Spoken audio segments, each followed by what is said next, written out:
پاکستان نے IMF کو tax ہدف 600 ارب کم کرنے پر راضی کر لیا۔ ٹیکس ہدف میں کمی سے منی بجٹ کے خدشات کم۔ $1 ارب قرض کی قسط کے لیے پاکستان اور IMF کے مذاکرات حتمی مرحلے میں داخل۔ ذرائع کا کہنا ہے FBR نے ٹیکس ٹو GDP تناسب بہتر بنا کر IMF کو مطمئن کیا۔ IMF نے امیر طبقات پر ٹیکس چھوٹ ختم کرنے کا مطالبہ کیا۔ IMF کا کہنا ہے بڑے زمینداروں کو زرعی انکم ٹیکس دینا ہوگا، بڑے صنعتکاروں کو سپر ٹیکس دینا ہوگا۔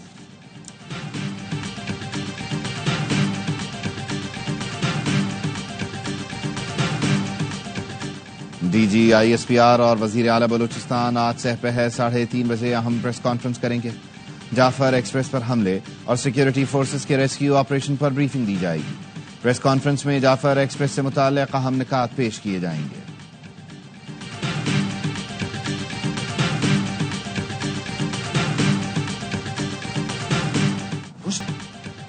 دہشت گردی کا ناسور ختم نہ کیا تو پاکستان کے وجود کو خطرہ ہو سکتا ہے۔ وزیر اعظم کا کوئٹہ میں امن و امان سے متعلق اجلاس میں اظہار خیال، کہا جعفر ایکسپریس سانحے پر قوم اشکبار ہے، لیکن گز بیٹھیے اور دوست نما دشمن ملک کو نقصان پہنچا رہے ہیں، زہر اگل رہے ہیں۔ قربانیاں دینے والی فوج پر تنقید سے بڑی ملک دشمنی کیا ہوگی؟ قربانیاں دینے والوں کے خلاف پروپیگنڈا کا لائسنس نہیں دے سکتے۔ مخصوص ٹولہ انتشار کا کوئی موقع ہاتھ سے جانے نہیں دیتا۔ دہشت گردی کے خلاف یکجان ہونا ہوگا۔ وزیر اعظم شہباز شریف کا بلوچستان پر جلد APC بلانے کا بھی اعلان۔ وزیر اعظم اور آرمی چیف نے CMH کوئٹہ کا دورہ کیا، زخمیوں کی عیادت کی، متاثرہ خاندانوں سے ملاقات کر کے دلاسا دیا۔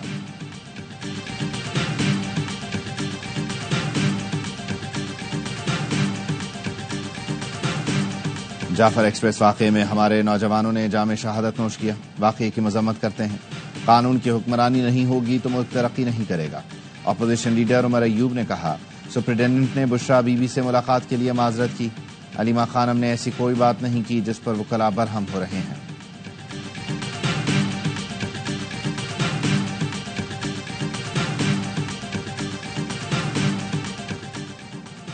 پاکستان میں ہندو برادری رنگوں کا تہوار ہولی روایتی جوش و جذبے سے منا رہی ہے۔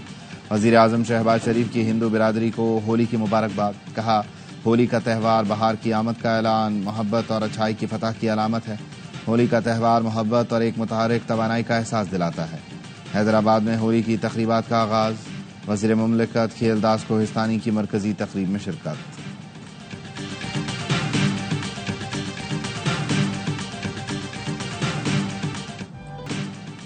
پنجاب اور خیبر پختونخوا کے مختلف علاقوں میں بارش اور ژالہ باری، اکاڑا، چنیو، ڈسکا، جلال پور بھٹیاں، حجرہ شاہ مقیم، خوشاب، بھکھر اور لکی مروت میں بادل برسے۔ محکمہ موسمیات کی آج اسلام آباد، راولپنڈی، لاہور، سرگودھا، فیصل آباد میں بارش کی پیش گوئی۔ پشاور، بنوں، کوئٹہ، زیارت، کشمور، لاڑکانہ اور سکھر سمیت بیشتر علاقوں میں بادل برسنے کا امکان۔ کشمیر اور گلگت بلتستان میں بارش اور پہاڑوں پر برف باری کی توقع۔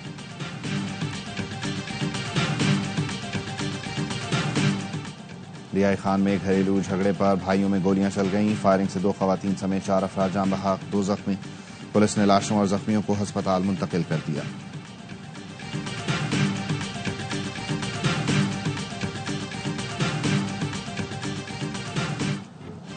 غزہ میں صہیونی فورسز کی جارحیت، بیت لاہیہ میں ڈرون حملے میں 2 بچے شہید۔ انسانی حقوق کے ادارے کا کہنا ہے جنگ بندی کے بعد سے غزہ میں روز 3 فلسطینیوں کو شہید کیا جا رہا ہے۔ 19 جنوری کے بعد سے اب تک 150 فلسطینیوں کو شہید کیا گیا۔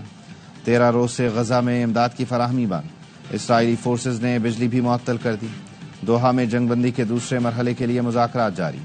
ترجمان حماس حازم قاسم کا کہنا ہے ہم جنگ بندی کے دوسرے مرحلے کا آغاز چاہتے ہیں جس میں اسرائیلی فورسز کو غزہ سے مکمل طور پر نکلنا ہوگا۔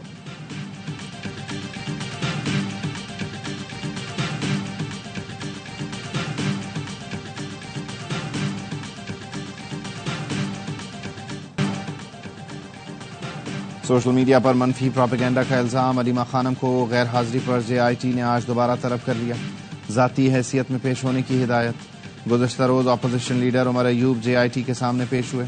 PTI رہنما سے سوشل میڈیا پوسٹ سے متعلق پوچھ گچھ کی گئی۔ وفاقی حکومت کے قائم کردہ JIT کی سربراہی IG اسلام آباد کر رہے ہیں۔